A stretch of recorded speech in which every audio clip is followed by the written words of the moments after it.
Hi, this is Tim Scarborough, halfway through the Bristol to Bath 25k, enjoying it, my first mini ultra, and you're listening to Tea and Trails podcast with Eddie and Gary. Lots of love, guys. Welcome and thanks for joining us for episode 94 of the Tea and Trails podcast. And Tim Scarborough kicks off this week's show. Yeah, he crushed the Bristol to Bath 25k. That's twice now. Yeah, I'm loving these mid-race intros. Thanks, Tim. Thanks for repping your Tea and Trails t-shirt. We start the podcast with the only people we can thank enough in our lives, our Patreons. We love ya. For the price of a cuppa, you can keep the mics on, the lights hot, and oh, bad news, everybody. My local supermarket doesn't sell PG tips, so I had to buy Tetley tea bags. They say nurses have it tough, listeners. And teaching assistants, but they don't know. They don't know what it's like. Many thanks to all our sensational partners. Check them out over on Patreon. They not only support the podcast, but also provide really amazing discount codes. So it's like a little gift from them to you to say thank you for being awesome and for listening. Also, pop over to Summit Crazy if you'd like to buy some awesome Tea and Trails merch. Thank you to our sponsors, Precision Fuel and Hydration, X Miles, Phoenix Light UK, Beta Outdoor Sports and Protein Rebel for sponsoring this week's show. We use their products week after week to help us train, hydrate, recover and not trip over on the trails. I think, yeah, Phoenix Light get a lot of Phoenix Light. I think time. Phoenix Light is lighting up the UK at the moment. I just love it. And now with the clock, I know you're going to go deep dive into the clocks. Clock but does anybody know what time it gets dark? Because I head out for my evening run, and I've done this for the last couple of weeks, and gone out and then it suddenly got dark and I'm like, what the hell? It's like 3 o'clock in the afternoon. And then I look and it's 5:30 and what the blazes? I also, just before we thank Precision Fuel and Hydration, we very luckily get gift cards, and I spent my whole gift card. Gary, can you guess what I spent it on? One Precision Fuel and Hydration product, just one. If you could just buy one, what would you buy? Well, yeah, the drink mix for me, but that's not what you need. No, you're good. You know me well. What do you think? It's too many chews. Especially after our chat with Matt. What did you think I'm going to... You can't have all those chews, Eddie, surely. No, not choose. That's your second guess. I spent my entire gift card on 90-gram carb pouches. Goodness me. Did you not fancy the floor gels? No, because it's too complicated when you're out running 200 miles to deal with that. I need to know. I just want a pouch an hour. That's what I want. And that's what, so I was like, let's make this super simple. I'm also going away next weekend for some mega miles. We've got to carry all my kit and all my food for 3 days. So I'm just going to slip 90 grams down my, there's not much bosoms left there. So just stick it down my sports bras. Take 20 of those. That's an off-label use, isn't it? A bra filler. When you listen to our interview with Matt, when I say to him, like, Matt, my legs, do your legs get tired after every long run? Do you question if you can run that far? And he's just like, no, you need to fuel more, Eddie. You need to fuel more. And I thought, I always do try, but I need to, I hear myself, and I know people must be hearing me going, you've got to try harder, Eddie. You've got to try harder. And so I'm not making my gels. I'm sorry. I can't do it. I don't have time. I don't have time to fold my laundry, Gary. Well, I thought you were pretty invested in that. I wanted to know the deets. I'm really interested in that sort of thing, but for other people, not for me. Unless I could employ someone, like people employ cleaners and gardeners and stuff. Could I employ someone to come and make up my long run fuel? Just check. I know I'd get the... What's the hourly rate? I'll do that for you, Eddie. I get the things wrong. There's a story to tell you about getting things wrong. Anyway, we've digressed. Let's read about Precision Fuel and Hydration. Patrons can get 15% off over Precision Fuel and Hydration. And if you are not a patron but would like to try Precision Fuel and Hydration, new customers get 15% off their first order with the code T24, which is super simple and all caps T24. And if you would like to try Protein Rebel, then new customers need to use the code T15 for 15% off their first order too. Another sensational newsletter, learning all the time. Well, I don't think I learned anything. It just made me realize the error of my ways. The newsletter was basically about the 3 levers, the carbs, the sodium and the fluid, and my plan for Tour de Helvellyn, because this journey to not puke my way through races is still continuing. So I was going to make a super strong mix, and I like the carb and electrolyte drink, so I was just going to load it up to a level I could physically tolerate. But after reading the newsletter, it was like, oh yeah, actually I'm going to not just increase the carbs, I'm going to increase the sodium too, which could that could cause me quite a few problems. It's really dangerous, Gary. It's not just you laughing, but this is a dangerous game you're playing. I wasn't learning anything new, but it did just take a little newsletter just to see the problem with my plan. Links to all our sponsors and Patreon can be found in the show notes and over at teaandtrails.com. Should I go first? Your week is much more interesting than mine. Always, Gary. Oh, yeah. Obs. So, my goodness me, we left it last week where I was oh, dear. still very congested. But I've got to say I'm feeling loads better. So I did nothing. The plan was do nothing until my heart rate variability was in the green for at least a few days. And I actually physically felt like I was improving too. So spoiler, no running until Sunday. Yeah, I don't think I ran a step until Sunday. So that was it was over a week of complete rest. And I thought it was going to drive me mad, but in actual fact, it was sensational. I absolutely loved it. I had all this time. It was like, goodness me, you basically got 15 hours a week back and probably a few more hours on top of that. So that was good. Loads of walking with Rex, which is always a lovely start to this, especially now as the clocks have changed. We'll talk a bit about that later. We've got lighter mornings. So Thursday, my heart rate variability was back in the green. Did still feel rubbish though. So I binned off Thirsty Thursday. I just thought that was a dangerous game to go out and do that. But it was nice. Robbo and Aaron reached out just to see how I was doing. Yeah, it's always nice. Because sometimes, when you're injured or you're ill and you take yourself away from the group, it does feel a little bit lonely. So I appreciate that. I hear you. Friday rolls around and that was supposed to be fun times. Got my car. It's like first world problems. I'm mindful. I'm talking about buying a car. There's people out there who are actually really struggling. But what it has done, it's kind of muddied the water. This is supposed to be exciting. Buying a car, buying a house, anything like buying a bike. These are all fun times and it's just, it's soured it a bit. I never thought it'd be so tricky to buy a car, but anyway, that's the way it is. Oh, goodness me, where we are Sunday now. So Sunday rolls around with Lisa and Rex. It was just what even Lisa commented. It was just that perfect. You've got a low sun, all the leaves. Everybody looks good in that autumnal light. The golden hour. It was just a beautiful, honestly, it was just sensational. Tell me, I hear you. And when you're with your beloved, you're crunching through the leaves. There's nothing better. Oh my goodness. It was absolutely lovely. But physically, it was a struggle. Oh, is she half stepping you? Well, it was Rex dragging me and then Lisa half stepping me. But I thought that was a gift. I was going to just test it out. A run with the dog and a run with Lisa. That's a good introduction to running. Ended the week. So Beetlejuice, is that something that you would watch? It is a horror. No, it's not horror. It's like spooky and ghouls, but it's a funny. No. They did the Beetlejuice dance on Strictly, and that was at my limits, Gary. He was dressed up as the guy from Beetlejuice. And my kids were like turning towards me going, Mum, you don't like this, do you, Mum? And I was like, I just don't like it. Yeah, okay. So, no, it's not my thing. But you enjoyed it. That's the most important. I did enjoy it. I loved it. Yeah, but it was a noisy cinema. We went to Hartlepool. I'm not throwing Hartlepool under a bus. I was born in Hartlepool. I'm very fond of Hartlepool. But it was a noisy. I knew as I went in, there was 2 rows of kids, and they were talking to each other. That is a red flag. Luckily, it was a noisy film, so it didn't really disturb me too much. So the actor, Willem Dafoe. Yeah, love him. Well, I thought he was called William Dafoe. So did I. Well, no, he's not. He's called Willem Dafoe. Literally, he has been. Let's change him on my contacts. I remember Madonna pouring wax on him or something, whatever, some kind of video years and years ago. So he's been part of my cinematic life forever. Green Goblin. Oh, he's so good in that, isn't he? So good as a Green Goblin. Yeah. But I didn't get his name right. I didn't know what his name was. I think he's all right. He's still a Patreon. He's a legend, states and above Patreon. And I'm enjoying. There's something about Gogglebox I really like. We'll talk about a bit of TV with yours. What you're going to mention. I really fancy that show. But yeah, Gogglebox. I love watching people watch other people and their interaction. So they were watching one of the programs, was First Dates. So that was this complete. We were watching them watch other people. It wasn't just like they were watching Coronation Street or something.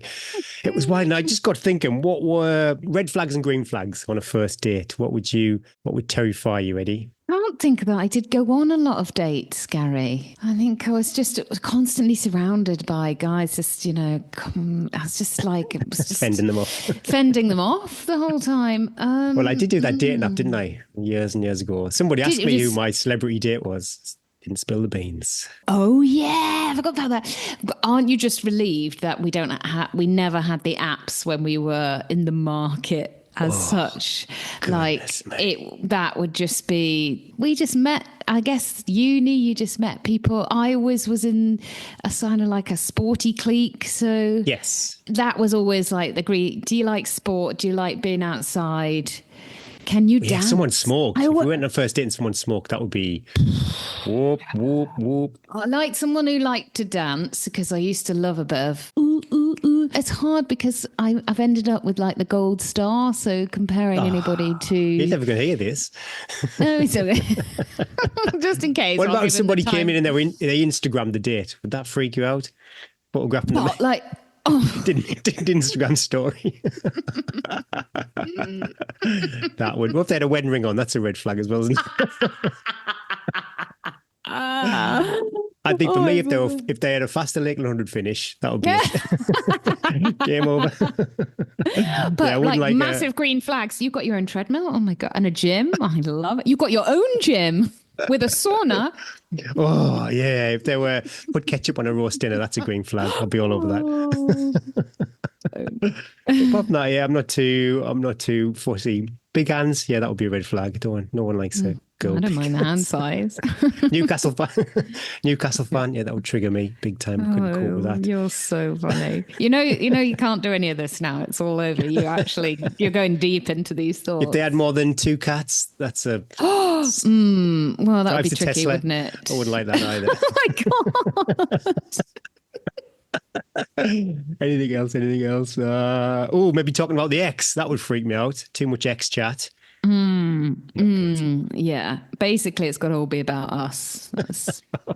All about me. I do talk about the podcast too much. Not that I go on any first dates these days. I'd like to talk about the podcast more, but nobody's interested. We all will have noticed clocks went back 51. I still don't really get it until it's happened the next day, but I did appreciate that extra hour in the morning. That was good because we had a late night on Saturday night, so we had an extra hour. But yeah, I've got some time facts. Lisa Googled this and she sent me the link from Newsround. So this is like hard hitting, deep time facts. So time facts, why change the clocks? An American politician and inventor called Benjamin Franklin first came up with the idea while in Paris in 1784. He suggested that if people got up earlier when it was lighter, then it would save on the amount of candles used. I always thought it was for the farmers. No. I always thought it was for the farmers too. That's what I've told. That's what I've grown up believing. That's what I've told my kids. I prefer the farmer chat. This next fact, this is sensational. So the idea arrived in the UK thanks to Coldplay singer Chris Martin's great-great-grandfather and builder called William Willett. In 1907, he published a leaflet called The Waste of Daylight, encouraging people to get out of bed earlier. Willett had been a keen golfer and he got cross when his games had to be cut short because the sun went down and there wasn't enough light to carry on playing. When I think of builder, it's like, skips and a kind of transit van. Chris Martin's great-great-grandfather doesn't strike me as that kind of builder. In the mid-19th century, the UK started using Greenwich Mean Time as a standard for time because of the railways. When trains got to stops, people had to know that the time would be the same for everybody else or they would miss their train. Before this, there was no agreed upon standard time. This just sounds like complete chaos. Most towns and cities around the world kept their own local time.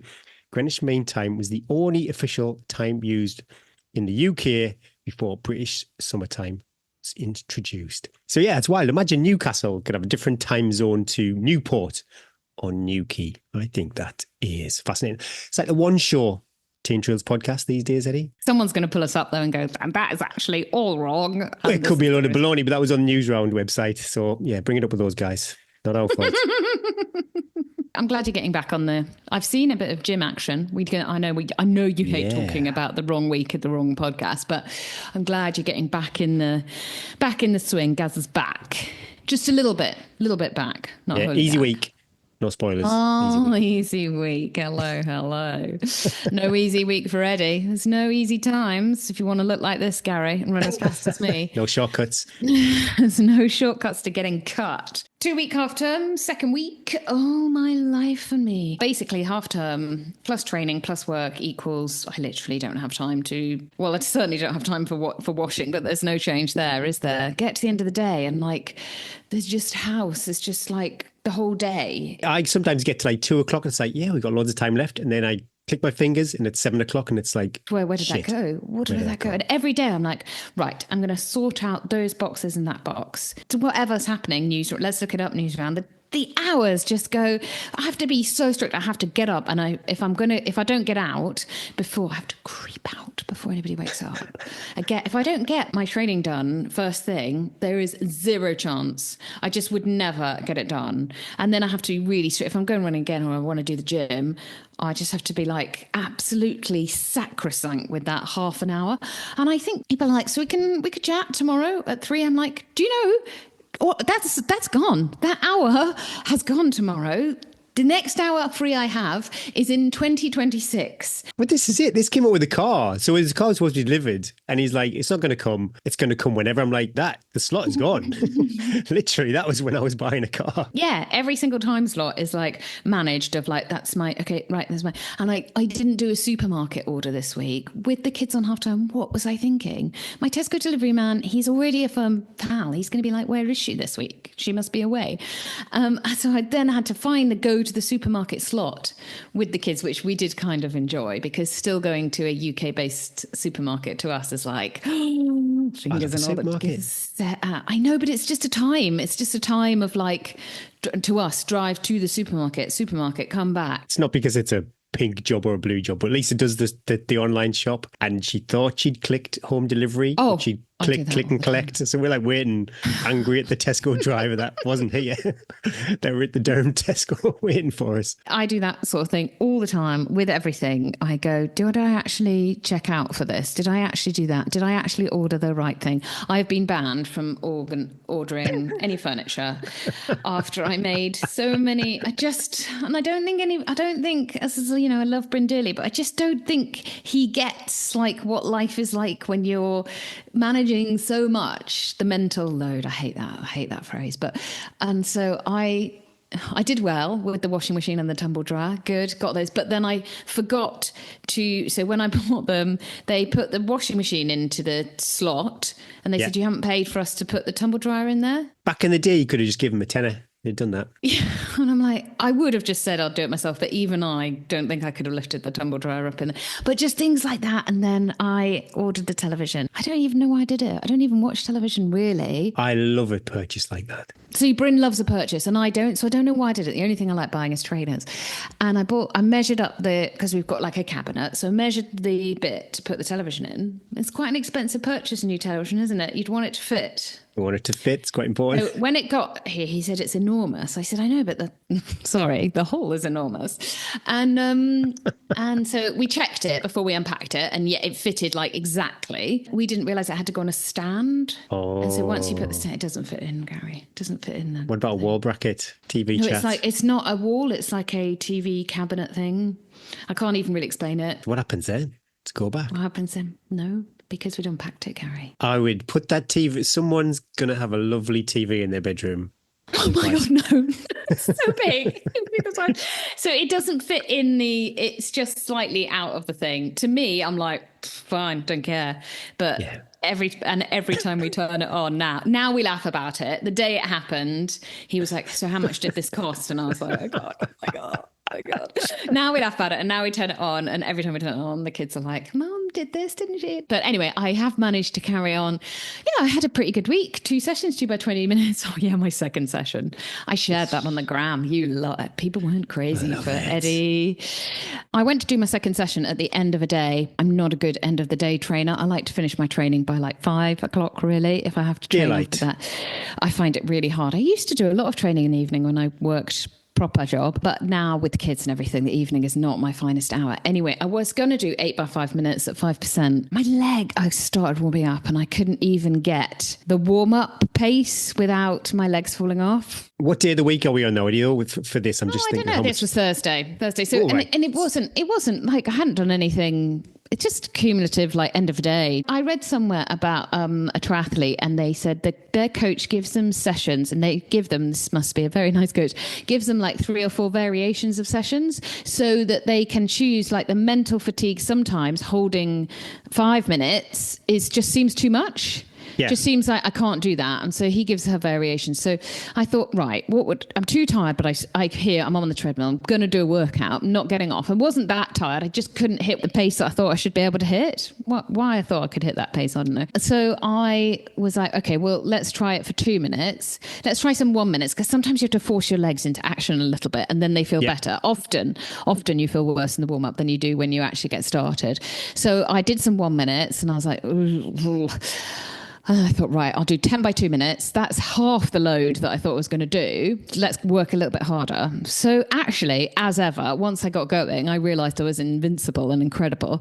And 2 minutes, beat the workout. 2 minutes was just about, I was hanging on the last 20 to 30 seconds of each of those. And 10 is a lot. As my heart rate went up, I was cruel to myself for failing my first workout. So I punished myself with less rest in between each one. So I was just keeping my heart rate up. I jump off the treadmill for like 20 seconds, and the minute it dropped down to 142, I was like, get back on the treadmill, because I'm just not quite. And then it would go back up quicker. I like those. When I'm doing workouts like that, I visualize doing cross country, and it's rock hard, but you know that you can move. You're still grafting, but you're moving within those zones. You just move in those slots. And normally I'm really kind to myself, and I let that come down and go back up. But I just like, right, just stay in it.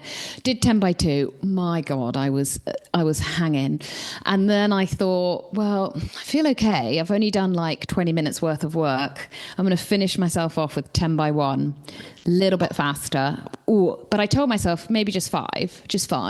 And then I got to 5, and I said, what would Emma Stewart do? She'd do the other 5, wouldn't she? She went back out. 100%. She went back out. She'd do the other 5. And that was where the work happened, really, because I quite enjoyed the 2 minutes and the 1 minutes, because I love that sort of high-end stuff. It's my like attack. Don't know why I'm an endurance athlete, really, because I love the kick.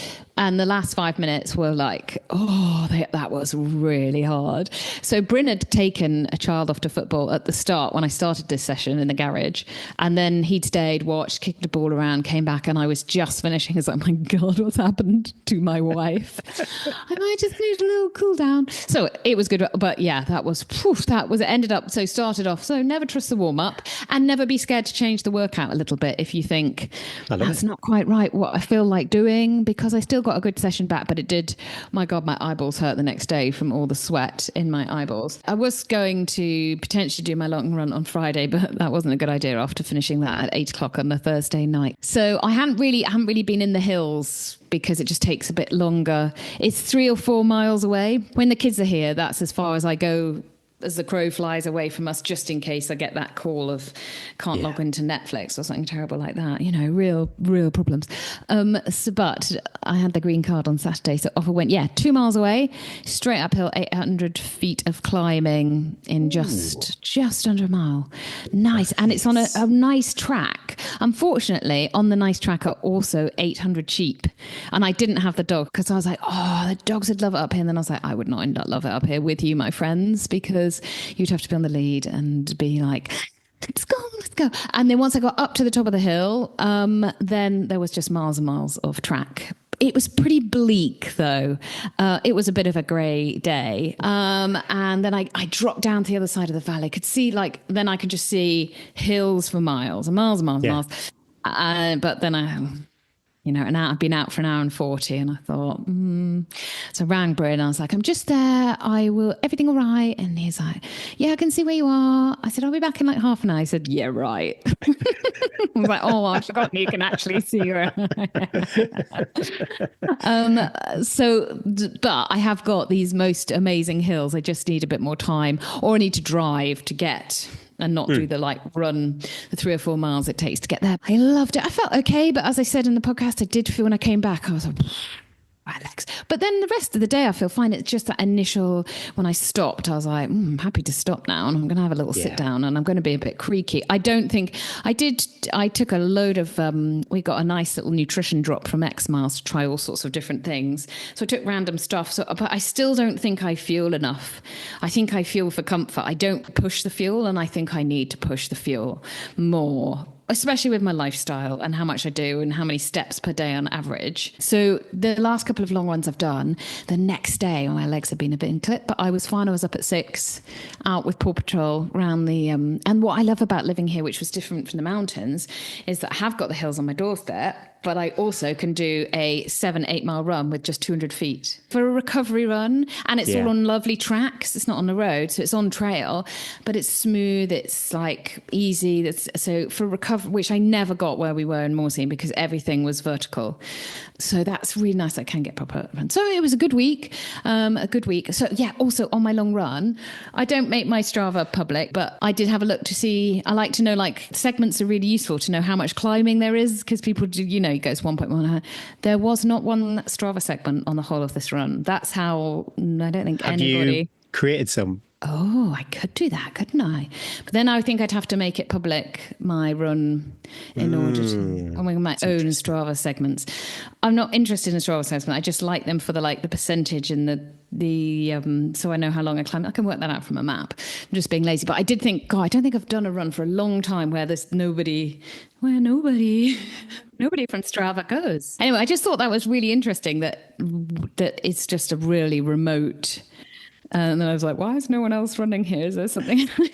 Am I on military land? Anyway. Some people create segments, and maybe if there's a symbolic start point that you would think should be the segment, they'll deliberately start the segment at an awkward point. So it makes it harder for people to beat the segment or to get the crown, wherever it is. That's one of you, listeners. We had our first roast on Sunday in our new house. I'm a roast lover. Bryn's always slightly like, it's a lot of washing up and grease for...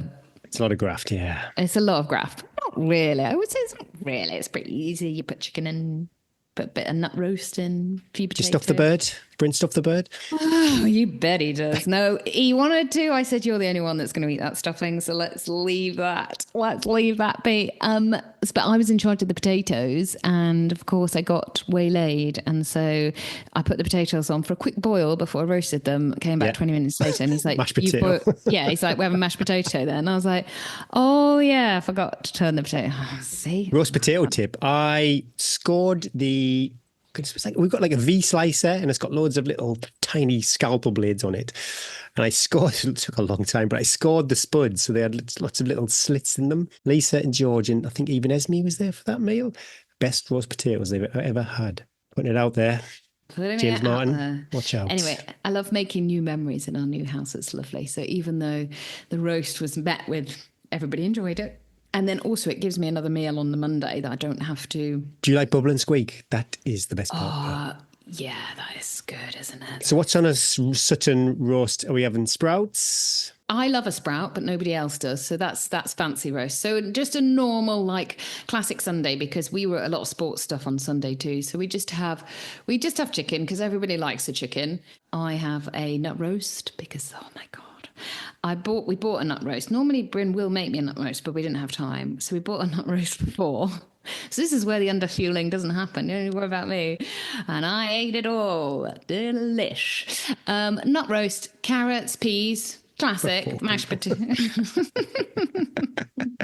Carrots, peas, mashed potato, not roast potato. And then this is where many people will be like the cheese and pickle, cauliflower cheese, Gary. Oh, yeah. I don't do the cauliflower cheese, but I love it.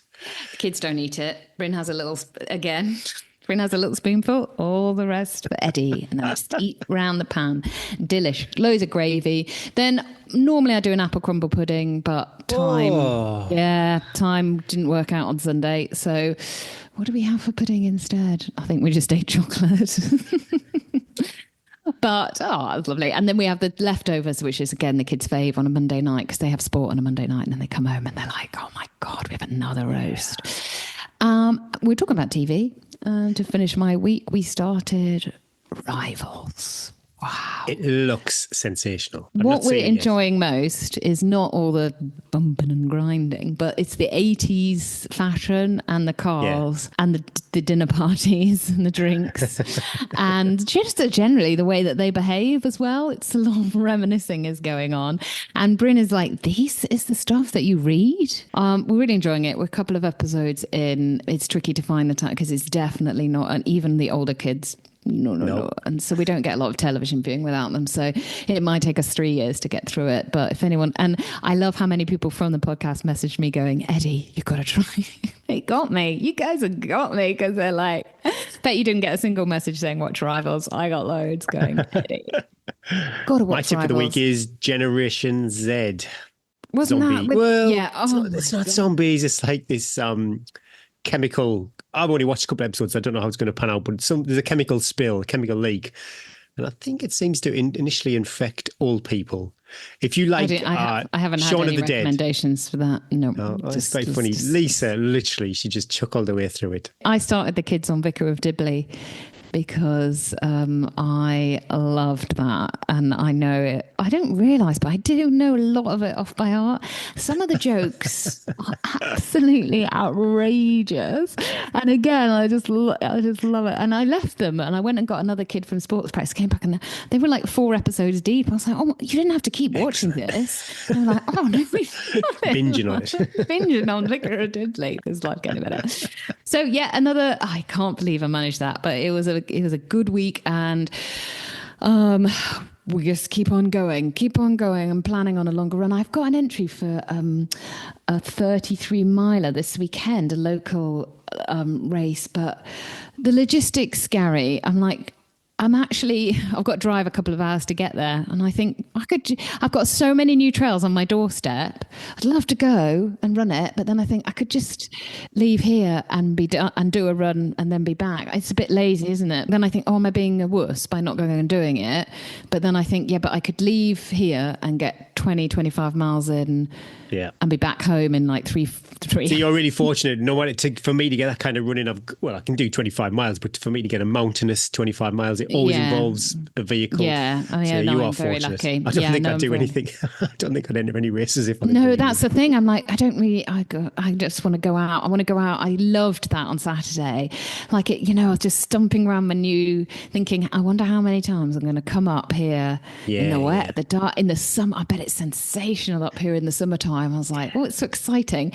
So the season's changing too. That's going to be lovely to see all that. Yeah, I was thinking I want to do that. But if you did the race, you'd love it. That's the thing. Oh, I would love it once I was there and I got in my car and I'd be like, an easy way to do a long run. Like there's no, I can just turn up, shove my new 90 grams, 5 of those in my backpack, off I go. And that's my long run done. Like the mental load of actually having to plan a route and go out. The whole race prep too, the mental side of it and the physical side of it. I want to do my 2 sessions this week. So I don't want to be tempted into a race. And I'm not good. I'm not good at going to a start line and being like, hi, take a leaf out of Gary's book. I can do these training races. No I can't do that. So anyway, we're doing it. We're juggling. We're making it all happen. Everyone's alive. There's just still a lot of boxes. Thanks, Beta Outdoor Sports, for supporting Brew the Coaches. They distribute brands like Ultimate Direction, Knock Around Sunglasses, BV Sports, Catula Spikes, Instinct Running, and Injinji Toe Socks too. I love my Injinji Toe Socks, and I've not got any, but I've seen some loads of like Halloween spooky toe socks. Is it Courtney Dauwalter? She's like an ambassador or a sponsor. So yeah, if it's good enough for Courtney, good enough for me. This week's question comes from Sam Davis. Sorry, Sam. Yeah, if you're needing a quick answer for a Brew with the Coaches, well, I think if you're needing a quick answer, you need to find a medical opinion or a physio. Like if you're true. This is a long-term or an interesting problem that you might have. If you got a torn hammy, you know what to do, guys. But we always read them out because hopefully there's a life beyond the initial answer and somebody else might be going through the same thing as what Sam is going through. So yeah, it's our Brew with the Coaches.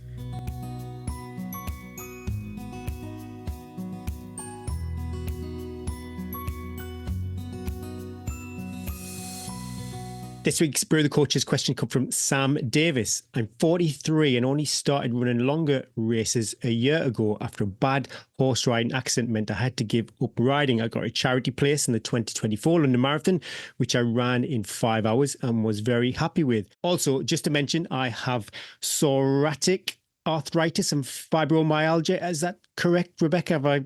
Psoriatic. Yeah, psoriatic arthritis, yeah. Which I take regular medication and injections for. The only real impact on running is I need to listen to my body for recovery time after long runs and if my body is having a flare-up. I'm fortunate enough to be traveling to Africa for most of September and October. Fabulous, but running won't be on the cards much, if at all. We are traveling in a group in our 4x4. Oh, wow, that sounds sensational. I've already packed some small weights and resistance bands so I can create some sort of workout, which I will need to do regularly for the sake of my back and body generally. I have no events booked in currently until May 2025, which is the lap.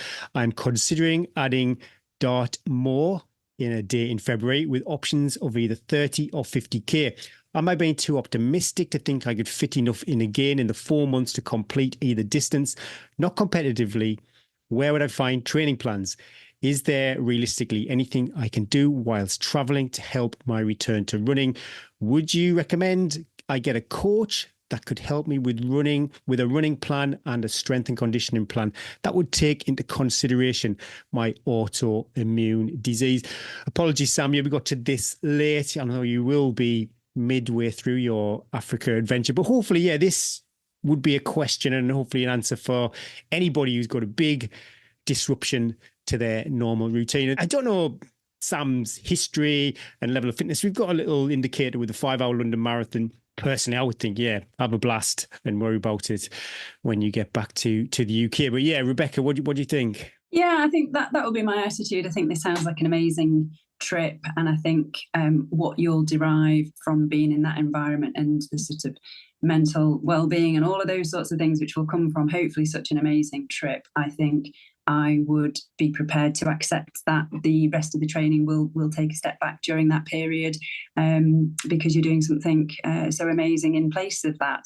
It's great that you've had some thought about what you can do and what you can pack in your suitcase, and certainly there's absolutely lots you can do with small weights and TheraBand work. There's lots of S&C that you can do to keep things ticking over, and I think you're already doing absolutely everything you can to keep yourself healthy, despite having two, persistent long-term conditions. And I think it's great that you already take that into account. You train according to the feedback your body gives you regarding those conditions, and you tailor it according to where you are on any particular day or week with flare-ups and things. So I think it's amazing that you're able to do everything that you can do already, and yet you still want to sort of improve on that. So absolutely, understandably, you're going to want to think what's the next step in getting a coach. So for all runners really is thinking about having coaching. And I think certainly a coach can help with that formulation of strength and conditioning plans, how that fits in with the rest of the running, how you manage that load. Sometimes I think it would be difficult to find someone who's got a real in-depth knowledge of the conditions that you have. But I think the principles of how we tailor training and load are similar across everybody, whether they have a condition or not. And you've got the knowledge of your condition. You're the expert in that condition. So working with a coach with your own knowledge and their knowledge, I would think would undoubtedly improve and help you plan for any future events. Maybe the event in February you might think is a little bit soon if you do genuinely have 6-8 weeks off most things whilst you're enjoying your fabulous trip, but I think it still gives you enough time when you're back to sort of increase that training load again, and having some oversight to how you make that return to make it as safe as possible and as effective as possible to prevent injury and sort of maximise your performance and enjoyment of those events. I think having a coach through that phase would be a good idea. Yeah, if you've got the resources, then 100%. Yeah, I would reach out. I would look for a coach. But yeah, like you said, how do you find a coach that's got all three strings to their board? Trish, yeah, what do you think? Generally, as a coach, most coaches will have some athletes with some aspect that they need to take into consideration. So I've got a couple of athletes who there are aspects of in regards to their health that we have to take into consideration. You know, I'm not a doctor and I'm not an expert in those fields, and I rely 100% on feedback from my athletes for them to be actively engaged with the relevant professional. So that might be a doctor or a physio, for example. And that's really crucial. You know, you don't want to be taking advice of someone who as a coach is telling you stuff that they're not qualified for. We've all got experience and we can tell and share that experience, but ultimately you need to get that really important stuff from a professional who knows 100% what they're talking about. Yeah, you could definitely get a coach who will be able to take that into account. You probably won't be able to get a coach who specializes in that, although you know, you never know, there might be some out there, but I personally don't know any. I would say you probably just need a good coach who will have other athletes with health issues that you need to take into consideration. Yeah, I mean, your trip sounds amazing. I would not focus too much on trying to overthink what you should do. I would focus on just doing what you can, when you can, if you can. There'll be, as long as you are staying active during that time, you know, getting out, walking, trying to be as active as possible. When you come back, you will have time to build up the consistency of load and training to be ready for something like Dartmoor in a day. And absolutely for the lap, which, you know, you've got until May, you've got plenty of time to get some really good, consistent training in. The problem with getting a training plan off the shelf is that, just like Gary's alluded to, like it very rarely goes to plan. So I would say in the vast majority of training plans, like I've never had an athlete that's gone through the training plan 100%. It just doesn't happen. You know, life gets in the way. You might get a niggle. You know, just stuff happens. It just doesn't really work. So should you get an off-the-shelf training plan? Well, yeah, you 100% can. And 9 times out of 10, they're actually really good. A lot of them now are really, really good. But you need to be able to make adaptations yourself to that. So you need to be able to understand that you can't just push on regardless of the training plan, even though it says if you're not ready to, or you're not fit enough, or you have an incident or life changes. You need to be able to accept that training plan isn't exactly dialed into you. It will be dialed into the general population or a general group of people. It won't be dialed into you and your requirements. The difference with a training plan off the shelf and a coach is that, for example, your coach might make a day, depending on what's going on in your life at that time, your coach might be making changes almost on a daily basis to what's going on in your life. So that's pretty important in terms of your progress and making sure your consistency and your load is appropriate to where you are at that stage right now. So that's super important. If you have the resources, I'd 100% get a coach, just because of the fact that it will streamline you getting into the best position possible for the lap. What normally happens as well with off-the-shelf training plans is people get it wrong, they get an injury, they push too hard, and I'll often have people who have used off-the-shelf training plans and then come to me for coaching because they've had an injury as a result of following a training plan. And that's not to say they don't work. They absolutely do work, and there's some great ones out there.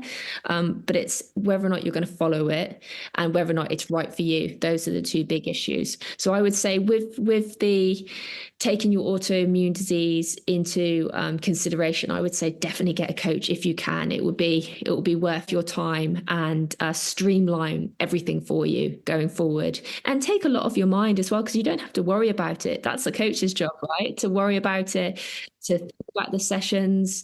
Yeah, you know, you can just chill out, do the sessions, except for the hard ones, because there's no chilling out on hard ones, and get in the best shape possible for the lap. I'm in a classic off-the-shelf training plan, and the amount of second guessing I do is just off the chart, my goodness. So yeah, coach would remove all that. And also, again, I've never been coached, but I've observed different coaching groups, and look at your coaches, potential coaches wisely, because some coaches might have like a real high performance philosophy and they might want you to fit with their model.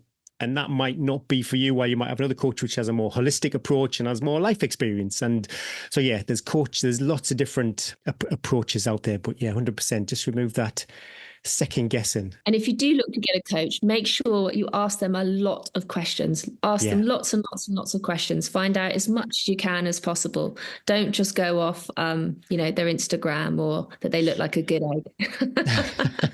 Roll them. Well, best of luck, Sam. That's 2 listeners that are doing the lap. It looks apart from that 6 o'clock start, the lap looks absolutely sensational. Best of luck, Sam. Good luck.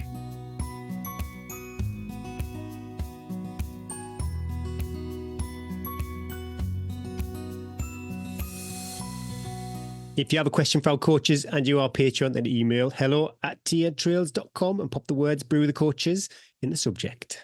This week's main interview is sponsored by X Miles, the one-stop kit and nutrition shop. Thanks so much for sponsoring the show. Don't forget, patrons can receive 10% off over at www.xmiles.co.uk. Would you like to reduce stress, anxiety, improve athletic performance, enhance cognitive function, and boost energy levels, Eddie? You know me, Gary. All of that is like, 10 I out of 10 manage all already. that. 10 out of 10. You know me. I'm hardly... Well, they sent over some bits and bobs for us to try, and one of them was this Nutrien Unwind pre-bedtime drink. And like the sad case I am, I took it to the cinema as my cinema treat after I watched Beetlejuice. It did taste lovely, and for the record, I slept like a baby. I appreciate I've literally had 1 sachet and I'm an experiment of 1. And you could be the judge if I'm cognitively crushing it this week. But yeah, very pleasant. And also 22 sixes or 226s, I'm not too sure how you pronounce their brand, but yeah, banana and ginger bar. And I'm filthy cold, so I couldn't really taste the bananas, but definitely the ginger was coming through. I just needed a snack after I did my run, and then I was straight into my strength session. I did my brutal... What have you called your strength? Yeah, don't call it a strength session. What was it that you did? Brutal ab workout. They're not my did you- words. That's Fitness Blender. They title it. This I sounds can like feel it something like today. kids would do. Mum were doing the brutal ab workout and they do like 2 of them and then they just watch the video. Well, because I've not really been doing much strength at all. I feel it. I feel it today. I got Bryn to feel my abs the other day. I was like, look, I can feel my abs rippling. And he was like, that's your ribs. Oh, he took you down. Deflated you. Well, this week's guest had a serious nutrition plan for his record-breaking run, and it was great to spend an hour with the new British 24-hour record holder, Matt Field.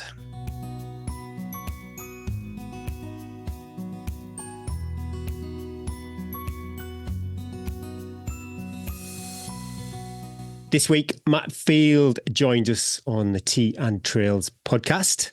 Okay, let's see how this does. Matt Field is an inspiring ultra runner who recently made headlines by setting a new British 24-hour running record on August the 24th, 25th, 2024. He covered an impressive 281.303 kilometres, that is 174.787 miles, surpassing the previous record of 277.43k set by Robbie Britton. This achievement also set a new world lead for 2024. What's even more remarkable is Matt only started running 2 years ago. He began his journey to get healthier and lose weight and quickly progressed to ultra running. Matt's dedication and rapid progress are truly inspiring. You take that, Matt? I can't argue with that. It's very flattering. I'd read that you started running because you had some expensive carbon wheels in your garage and the weight limit was 80 kilograms. Yes, that's You also could- true. And fortunately, I went below 80 kilo and I piled the muscle on, and I'm over 80 kilo again now. Still not riding the bike. What does it feel like? I'm always curious with this. I'm not comparing anything I've ever done in my life to setting a record like this, but sometimes I find the chase is more fulfilling than the achievement. What does it feel like? Yeah, now you're sitting there a few months away from being the record holder. It's still a bit surreal. When people say you're an elite athlete or, you're at the top of your game, you think, well, am I? I've been running 2 years. There's people that are faster than me. There's people that are fitter than me. I think of it, I had a really fortunate race. I had one of the best days I could have asked for. There was a couple of hiccups, but nothing major. And there was a lot of planning went in. And there was also an element of luck and good fortune. So, yeah, it's surreal.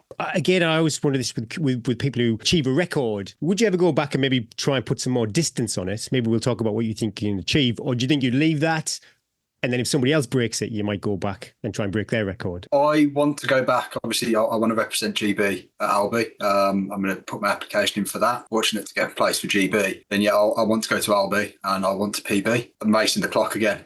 There'll also be some very fast people on that track, on that course that day. I want to do better. I think there's room for improvement. Is that something you've chatted about with your coach? How far you think you could go? We've had a few conversations. My next goal is 100k racing, to try and give me something to focus on while I'm working on my running form and a bit of speed, practice a bit of pacing as well, before we then go back to the longer stuff. Because we're running for such a long time, such a great distance, when we say increasing your stride length by 5 centimetres would add 11.5 kilometres onto your distance. That's a lot of dates, Matt. That's a lot.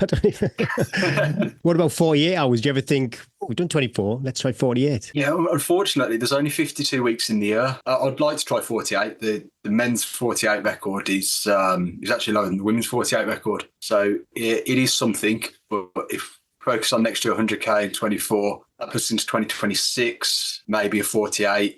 Maybe a Spartathlon as well, or maybe stick to another year of 24s. We always say this. Eddie says it, I think, the great analogy. It's a big cookie jar. There's lots of phenomenal things out there to do. And like you say, there's only 52 weeks in a year. Before we get in everything, though, we always ask all our guests, where are you? What's the view from your window? And have you been for a run today? I'm at home, which is Wem in Shropshire. At the window, I can see the farmers' fields. Nice. And no, I've not been for a run today yet. It's a rest day. Usually means a few easy kilometres. I'm not in work, so I'll do those later this evening. And what's local running like? Eddie and I, we're banging on your door. You're going to take us on the trails. What's your local highlights? Well, we're going to say goodbye to him as he takes us into his... Trails-wise, there's nothing too local. There's a towpath if you want to go off-road. So I do most of my running on country lanes, which are unlit, small, and there's not many cars, so you get most of the road to yourself. Do you wear any high vis on the lanes, Matt? What do you wear? Because I'm new to this running on country lanes. It's very quiet like you, but there's the odd car and they're not expecting to see runners on the lanes. I've looked up high vis, but a lot of it I'd think, oh no, I'm not sure that's I like the stuff that doesn't always look high vis. So you get the stuff like the Scotch-Lite woven in, the hat. Okay. And then what I've been wearing now we've lost the light of the evening is like the little vest they have when they're running Badwater. So it's like a high vis mesh with a few Scotch-Lite panels on. Okay. And then I'll clip some LED lights to the back and a head torch up front. I'm writing this down. Have you seen that stuff, Provis, Eddie? That is sensational. Not sponsored. Okay. But yeah, that's a really good point. The Provis stuff, sports shoes do a similar one. It delaminates quite easily. That's not a brand specific thing. That Scotch-Lite stuff just doesn't wear very well. We will talk about the 24-hour running record shortly. I don't imagine this is the first time you found exercise in your life. But yeah, running for 2 years. But what is your history with sport? I fell in love with cycling as a youth. When I was so from 14 through to 16, I was cycling. Then I got dragged off into a triathlon club where I could swim well, I could cycle really well. And I absolutely hated running. It was the bit that ruined my race. Yeah. Was it? Was it because it wasn't your best bit, or was it just you didn't like it? There's a whole host of things. It wasn't my best sport, so I'd gone into with the wrong attitude of I can fly on the bike, so I should be able to run, but didn't really get any technique or any coaching on the running. And at that age, pacing as well for a sprint triathlon at 17, it's an hour of hard work, and I was probably going out a little bit too hard on the swim and the bike. This has carried you through for the next... Yeah, that stopped when I got to 18, 19. I picked up a couple of injuries and lost any motivation to do anything. Through my 20s, I had a go at a marathon. I revisited triathlon, did one season where I did sprint, Olympic, 70.3, and then stopped, and then dabbled with a couple of months of running here and then when I was getting a bit too unfit, but nothing really stuck until a couple of years ago. I wonder why it's stuck now though, because you've always been active. I think we'd come out of lockdown with aspirations of we're doing a lot of music festivals, and we did a few months of that. My wife hasn't been very well, and we're finding that these weekends we're going out to, I was spending more time drinking than I was listening to the music, and it came to a head of you need to decide what you want to do. Do you actually want to do this, or do you just want to sit in a corner and drink a bottle of gin? I enjoyed sport. I want to perhaps do something for me.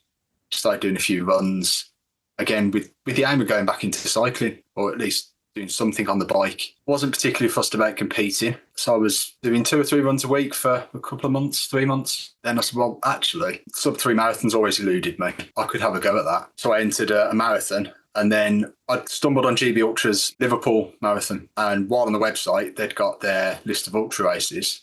Well, Chester's not far away.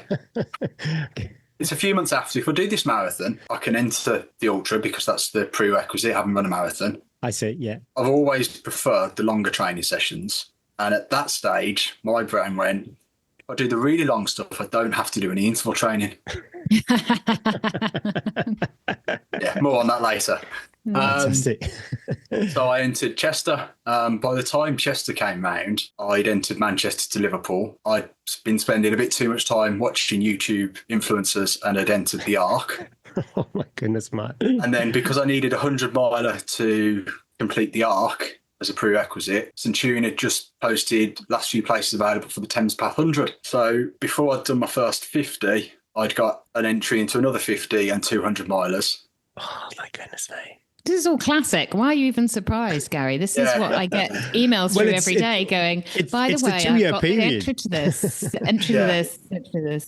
How did Liverpool go? I know you said you entered that. You had an eye on the sub-3. I got sub-3 by 47 seconds. I didn't think it was possible. I was going in for 3:07. And I went off, I think, into the first kilometre in 4 minutes. Then settled into like 4:10s, 4:12s, and was really struggling on that last 10K, but managed to hold it together and just get under there. I'd say athletically, that's probably the best performance I've ever had of getting what was possible out of me on that day. A lot of people chase that sub-3. Wow, it took me, goodness me, it must have taken me about 8 attempts to do it. And you've done it as this prerequisite to another event. Did you look around then and go, yeah, I think I could be okay at this? I looked, yes, then towards Manchester to Liverpool, thinking, it's a flat race. Run a little bit slower, then it could be competitive. Obviously, I had Chester before then. Didn't have any aspirations at all for a winning or a podium. I thought I'd be up there, but not that far up there. And how's your body? 2 years, it's probably safe to say for anybody, a new runner at least, that'll be a lot for a body to handle. Yeah, well, we're going from 0 to 100-mile race in 6 months. Yeah, goodness me. I think with hindsight, I was very fortunate that I didn't pick up any injuries with the sort of training and volume I was packing in. A lot of that, though, was I'd try and run every day. But if I was tired and I was run down, there was no pressure to have a night off. I know you got a coach now. Did you have a coach back then? No. I started working with Nathan after my first 24 attempt, which was the August of that year. How do you think you didn't get injured? Around all the running, what were you doing? Anything? Were you like eating a ton of calories? Were you running in super shoes? Was it anything? I wasn't running in super shoes. Super shoes were used for races only. I was eating a lot. I've always eaten a lot anyway. Yeah, I think I'd gone to see a sports test. So I'd run my VO2 max, my RMR, and I'd gone in. I said, what's happening? I'm eating all this food. I'm eating healthy for 2 or 3 days. Then I'm binging massively, but I'm still losing weight. Turns out my RMR is quite high and I need 3,200 calories before I do anything every day. So yeah, I was eating a lot of food. Well, it's quite important if you can like afford that, because we see training plans, we see recommended nutrition amounts that people should eat, and we are not like one size fits all. So it's really tricky. It's great you could have that insight. How do you get those calories, Matt? Protein powders, oats, flapjacks, apps, poached eggs. Yeah. You must be eating it's like a second job. Yeah, it's four meals before dinner, 2 breakfasts, 2 lunch. I'm a big believer in the 2 breakfasts. I think it really sets you up well to pre-run breakfast or just quick post-run breakfast, and then another. Then as I'm eating, Bryn's always appalled because as I'm eating my first breakfast, I'm making my second breakfast because I say, well, I'm going to have a shower, and then by the time I come back down, I'm actually going to have my proper breakfast. But then I think it really sets you up for the day by starting really well caloried, especially if you're doing double runs or you've got a run in the morning and then you've got strength in the evening, or you've just got a busy day. There was a recent paper that came out that said by being calorie deficient, like not massively, but just a little bit of calorie deficiency each day, even if you ate a massive meal in the evening, it really affected your gradual training. It like broke you down really slowly. So you have to really be careful. Even if I know lots of people will be like, but I have my big dinner in the evening and have all my calories then because that's just the time that I have. But you need to drip feed those calories throughout the day. Because if Matt tried to eat 5,000 calories in his dinner, well, maybe he could. I don't know. I don't want to challenge him. He seems very competitive. I think I'd consume it. What I found, if I don't have my pre-run snack in the morning, if I'm double running, that session's just a waste. I don't feel good from it. I don't enjoy it. And I'm usually a little bit slow as well. I think it's as much psychological as it is physical. Just having a couple of bars before you go out and do that hour. And then, post-run breakfast followed by normal breakfast. I love it. Matt, let's make this a thing. Post-run breakfast, normal breakfast. Also, if I don't eat before I go there for that first run in the morning, it's all I can think about is what I'm going to eat. Yeah. But if I do eat, then it's only from about 45 minutes on when I turn for home and I'm like, yes, now it's the time for breakfast. Anyway, let's go back. Let's go back to 24-hour running. So you started running. It was a very quick, slippery slope marathon, ultras, of which you did very well at.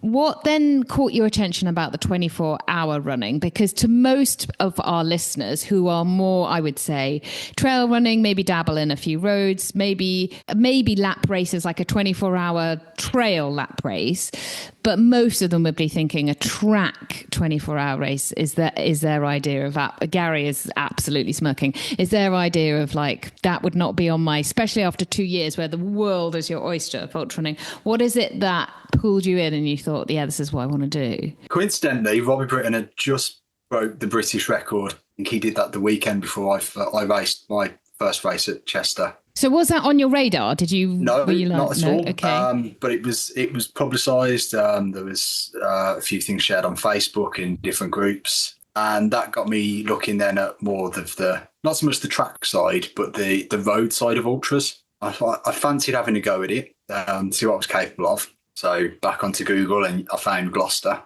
and you had to apply to enter. So I emailed Paul, said, this is what I'm going to do. By the time I got around to entering, I said, I've done 250s. I'm entered to a 100 miler and I'd like to then have a couple of months off where I just train. And if you'd have me, I'd like to come and race at Gloucester in 2023. The response came back, so yeah, we'd love to have you. Here's a link to apply. And that was it. I was entered into a 24-hour track race. Yeah. How did that go? Tell me about your training philosophy into that first one. Coming off the back of 50 miles, how did you look at it differently to go into the 24 hours? I looked at doing a lot more, probably turned out to be tempo sessions with my level of fitness at the time. So just long, steady efforts, about 4:30 a kilometre, and practicing eating and drinking on the move. So I've got a 1.9k loop for my door, and I was running that as a road loop, which is fairly flat. Do 2 laps, have a drink, have something to eat, repeat. I spend a lot of time on the treadmill as well to help me not go off too fast. So I think that the most I've managed on it is 4.5 hours of doing the same 2k loop. Does anybody live on that loop, or is it?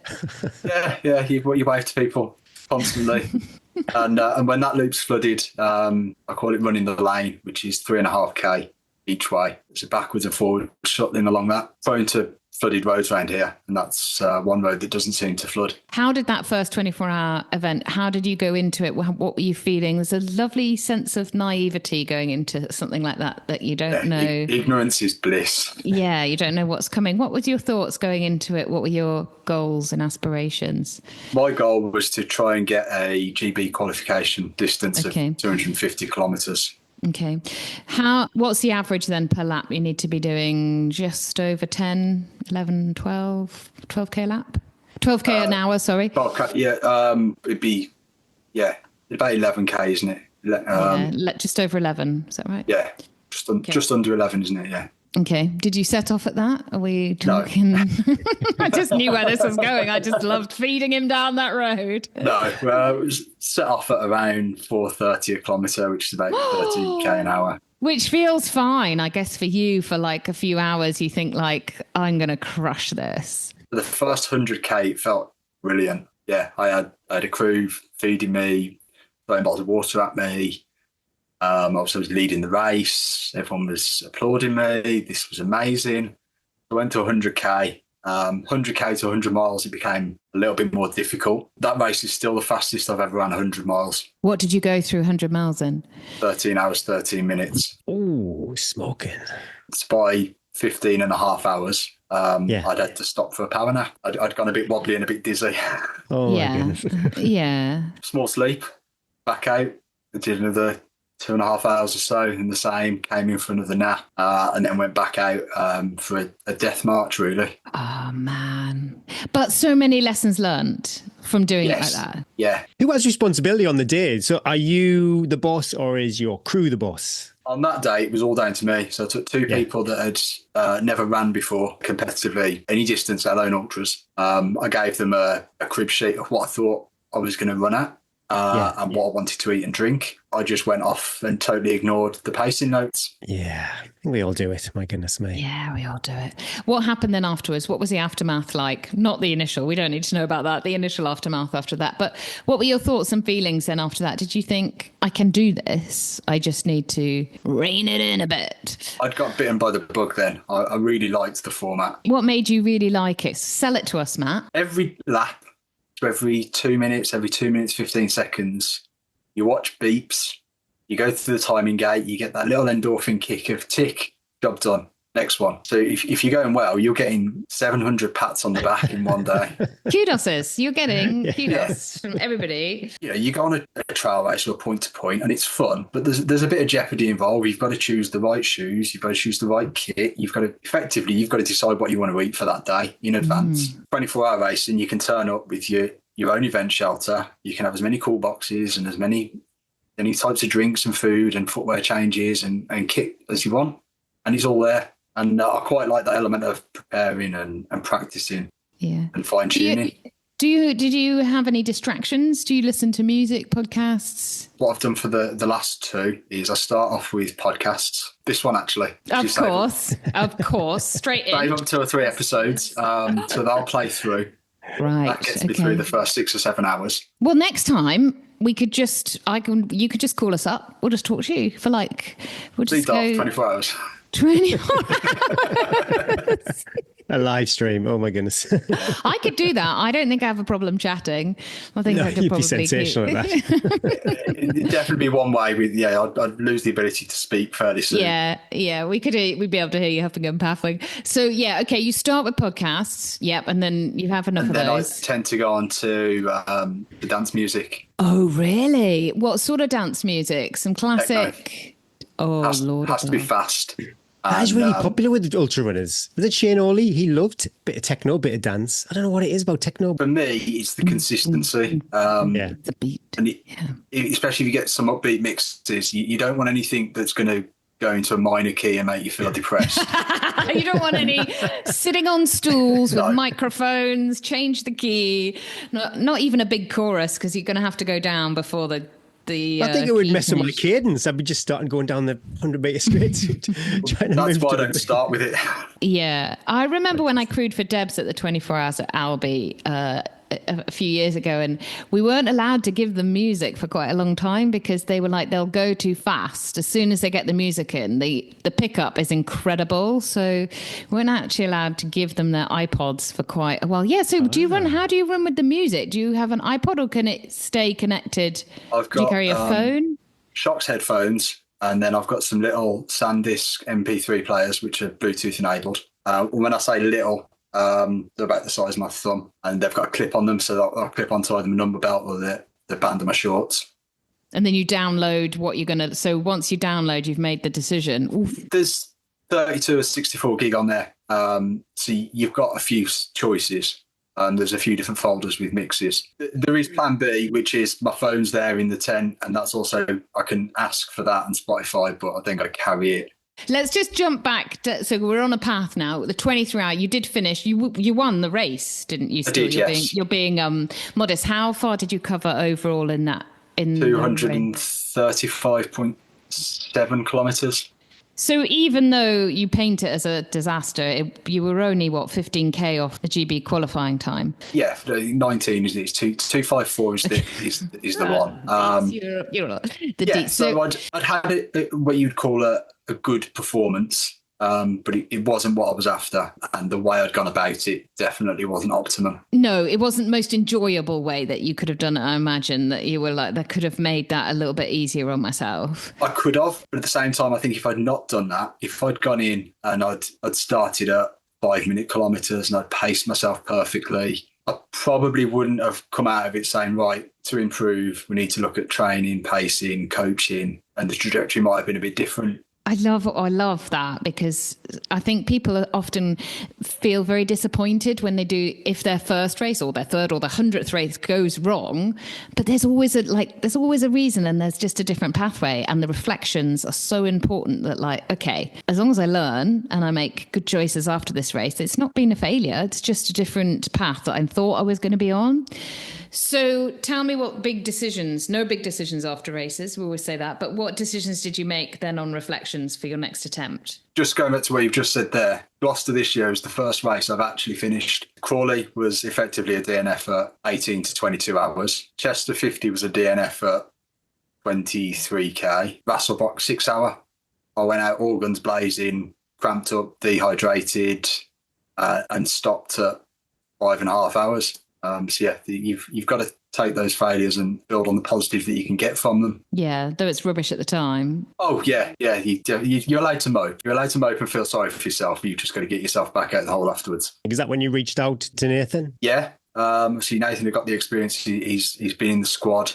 He's represented GB. He's taken himself to that level, and he's offering the coaching. So it's like, I want someone that's done it, that can point out the errors of my ways and set me on the right track. So what's his philosophy compared to what you were doing? He brings some order to my chaos. I don't think your life is chaos. Yeah. Well, whereas if I was feeling good midweek, I'd go out for a tempo run. Yeah. I was still shying away from interval training. My long runs would be a case of how many hours can I get away with running this weekend, Saturday followed by Sunday. Whereas having that structure is, okay, we're going to go out Saturday, we're going to do 3.5 hours. This is the pace I'd like you to run at. Sunday, do less, we'll do a slower pace. And then the introduction of a bit more structure midweek, whereas I'd just go around and plod with a midweek long run with strides, an interval session, an easier run, plyometrics to get me going in the gym. Again, instead of just saying, I'm going to go in and I feel like doing some squats today and I feel like doing a few deadlifts, not thinking, well, I might not be able to walk tomorrow morning. Let's talk about your hatred of intervals, and has that changed into a love of intervals now? Love's a bit strong. I definitely embrace the interval training more now. I enjoy it, whereas before it used to be, I'd look at my schedule on a Sunday night and there'd be a bit of existential dread when I'd look at Wednesday's session. That was because when I was setting them myself, the lack of knowledge, I was making everything zone 5 almost.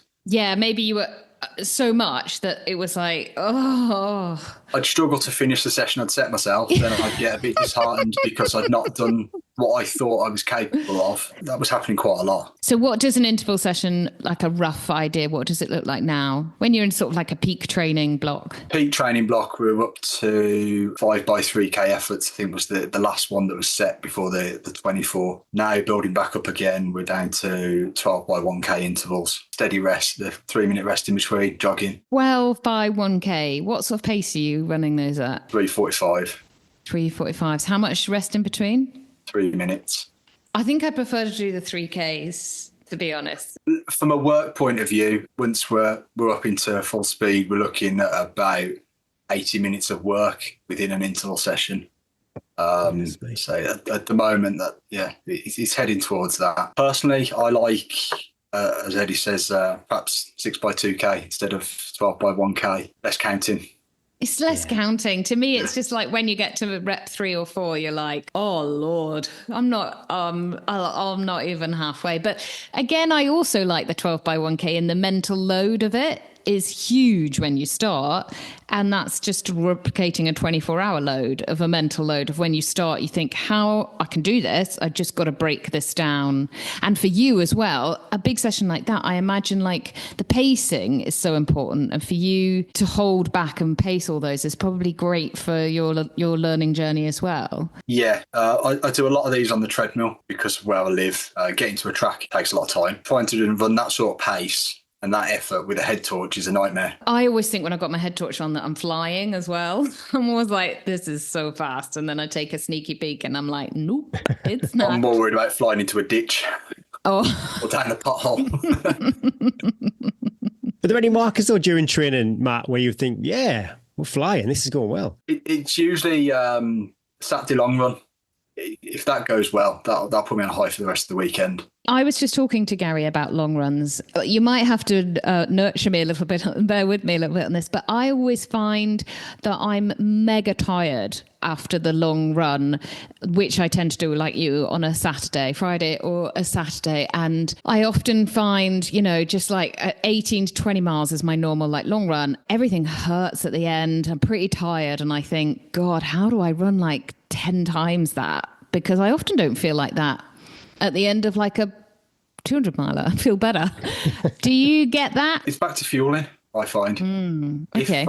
If I'm playing around with how much fuel I want to take on and I've reduced that, I'm noticeably more tired afterwards. Okay, that's interesting. Yeah, I think I try and I was doing the experimental at the weekend of all the free stuff I'd got and practice taking, because they're always minging the free stuff, isn't it? Practice taking minging stuff that makes you gag, because I just thought it's good to practice the gag reflex.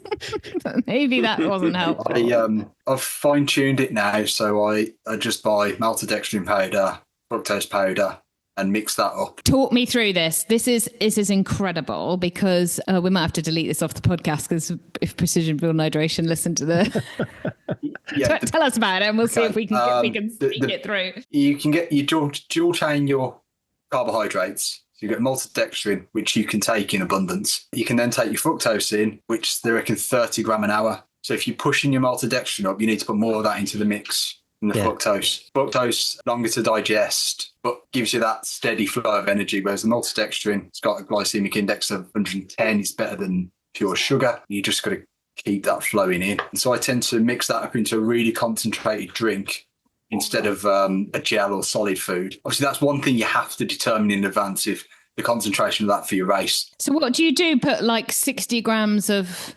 maltodextrin in and 30 grams of fructose per hour or something like that? I put 105 was my race mix, 105 maltodextrin, 35 fructose, that's per litre. And then I put the electrolytes in based on my sweat test. I was using high five zero tablets, or half of that, and then salt for the other half. Was there a reason why you did that and not just pure? You're already doubling up on what high five recommend for the amount. They've also got magnesium, potassium in, and the flavour becomes quite strong. So you put in twice as much in, and then you put salt. 1 gram of salt has 380 milligram of sodium. And then how do you mix it? Do you heat it?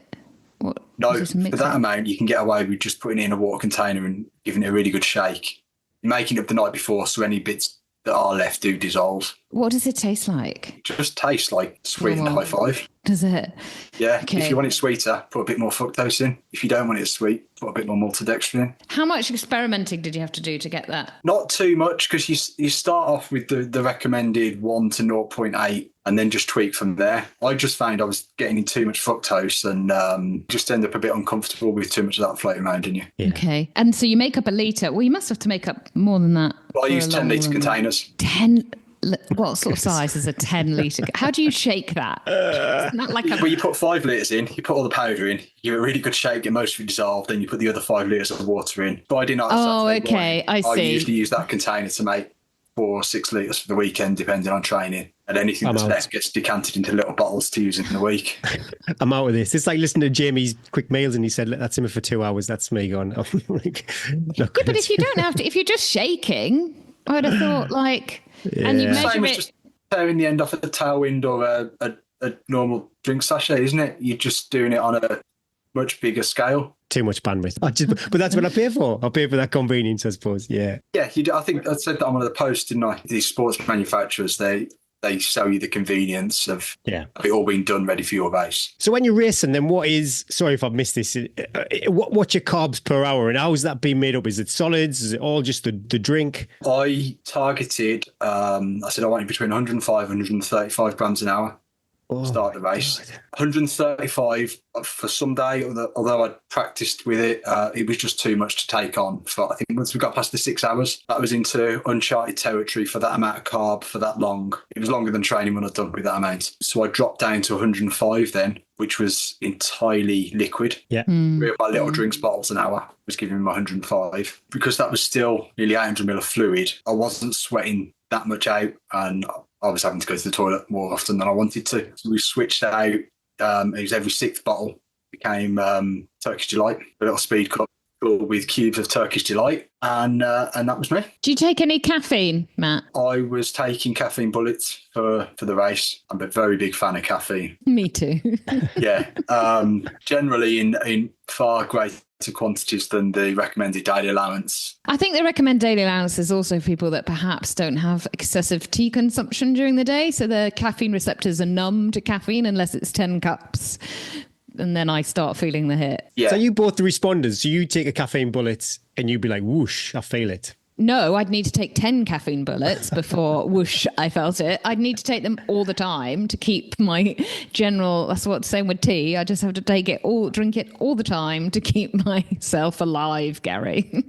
Yeah, I started on caffeine during the race at just before 13 hours, 12 hours 40, 12 hours 50. I'd had a couple of laps where the floodlights had come on and I'd started seeing all these geodesic shapes and things moving in ways they shouldn't. I was like, okay, well, I'll have some caffeine. And that brought me back into reality. And I stayed on it, and a steady stream of caffeine then for the rest of the race. Yeah. I'd be terrified it was just going to rip straight through me. I don't know if I could do it, the caffeine. You need 360 milligram, I reckon, in your bloodstream to stave off the effects of tiredness. Any more than that, then you start getting the negative side effects. Let's get you on the track for this, the where you broke the 24-hour record. You've sought out the help of Nathan, who we love. He's got you there fit and ready. You changed your crew, I think, for this. Jamie crewed my original 24. He was there. Then Tom, who'd crewed me at Crawley, he was there. My wife LJ was there. My daughter had come along. She wanted to crew as well. Tom's wife Jules was there. And my brother came along to help out with the night shift.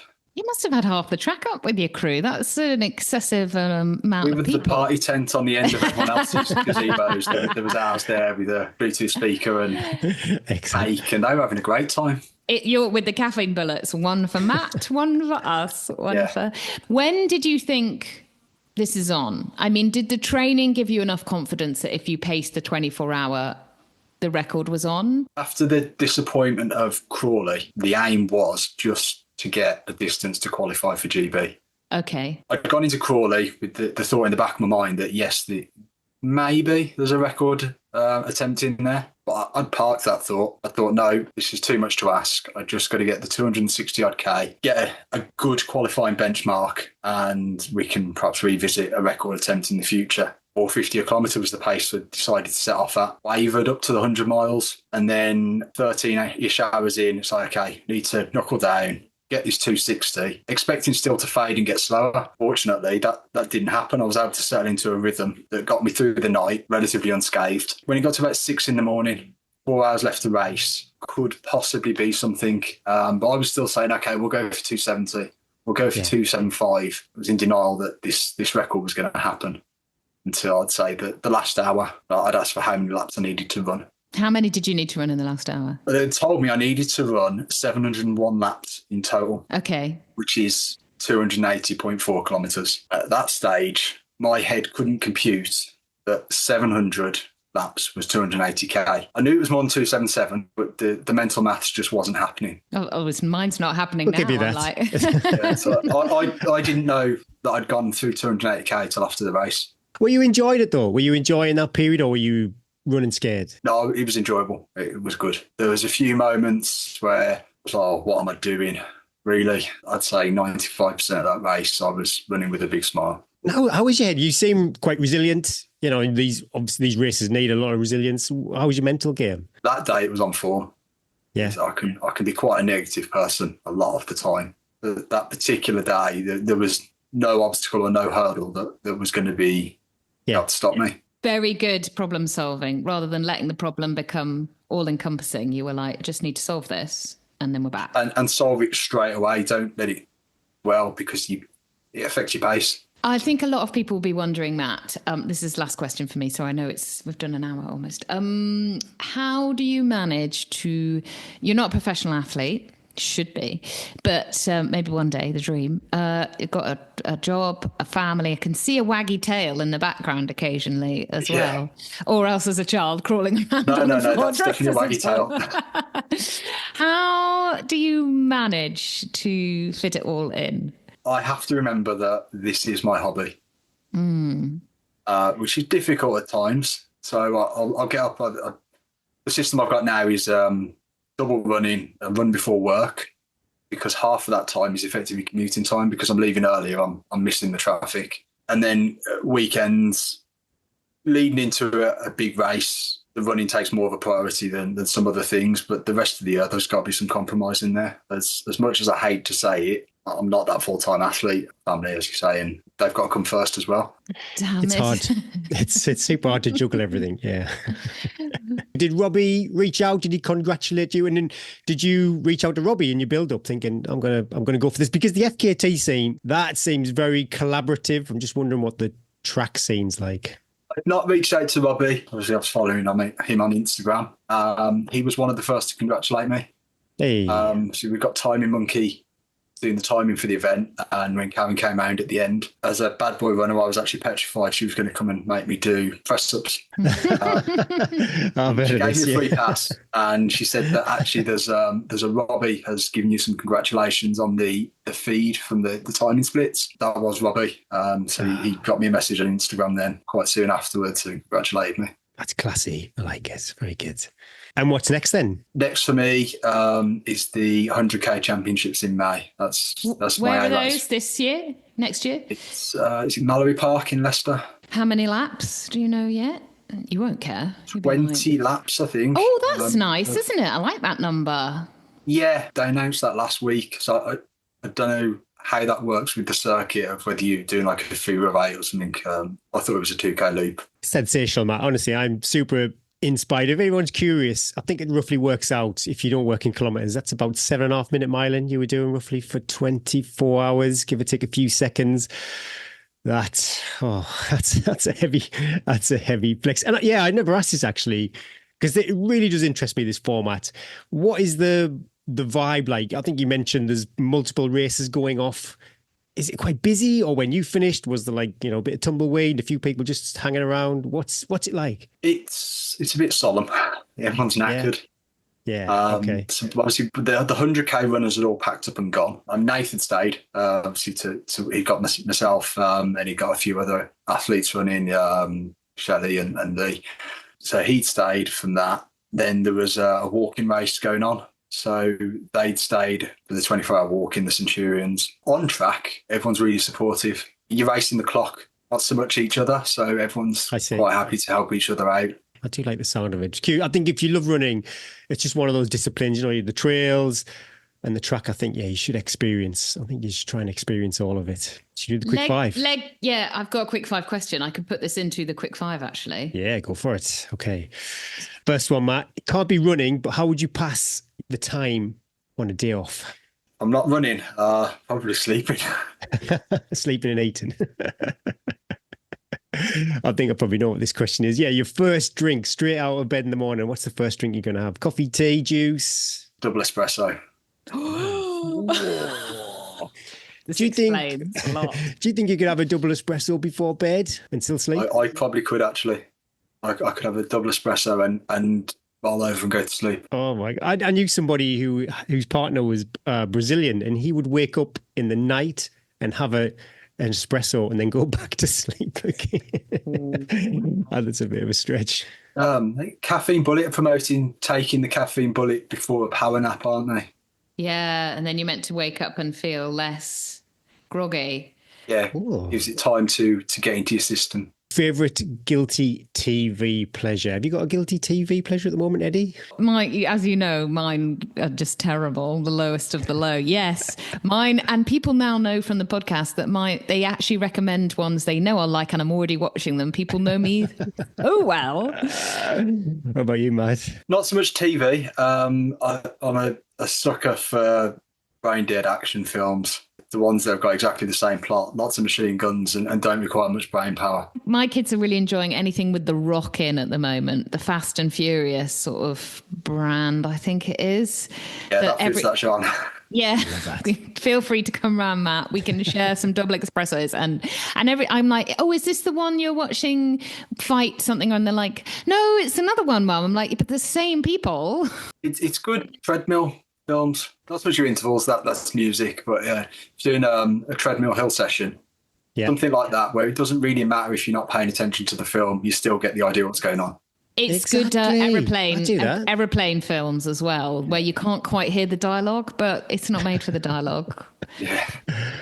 Well, I'm curious. Yeah, you mentioned super shoes for race day only. Again, before I ask that question, why? Yeah, what's the feel good factor takes over me, Matt? I'll wear the super shoes any time of day. Why do you just save them for race day? Well, I've that's changed slightly now. I'm doing more structured work. I race in Alpha Fly 2s. I've actually had the same pair for every 24 6-hour that I've done. Probably at the end of their useful life now for that. Is the Alpha Fly 2, that's what Kipchoge wore for his sub 2, is that? Or have I got that modelled up with the Vaporfly? I think that a Vaporfly, wasn't it? It was his successful sub 2. I don't know. Yeah, okay. For my time. They're the ones that Sorokin wore, that Robbie wore.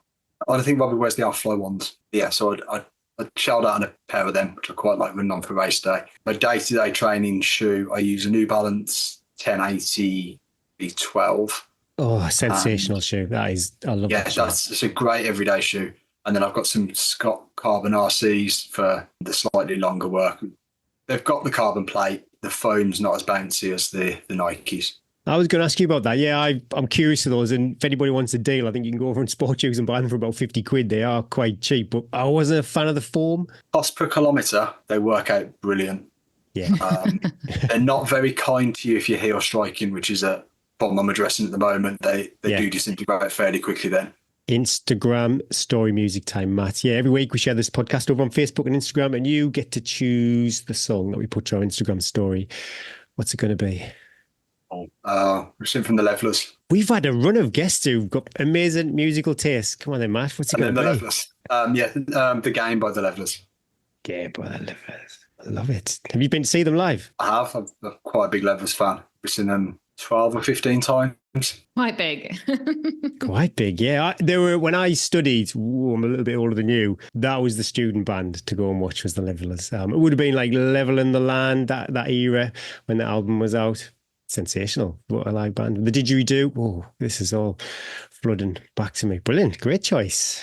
Oh, Matt, thank you so much for giving us a power hour, good hour. Hope it wasn't a bad hour. I've really enjoyed it. In your 24 hours. Lots of little nuggets, so much more we could talk about. But good luck with your build-up to the 100K. We look forward to talking to you about that. And hopefully we look forward to talking to you again next year about all things 24-hour running. Yeah. And hopefully a GB kit drop will be coming your way. Fingers crossed, yeah. That would be wonderful. That would be wonderful. Yeah, thanks so much. Keep on running. Thank you. Take care of yourselves.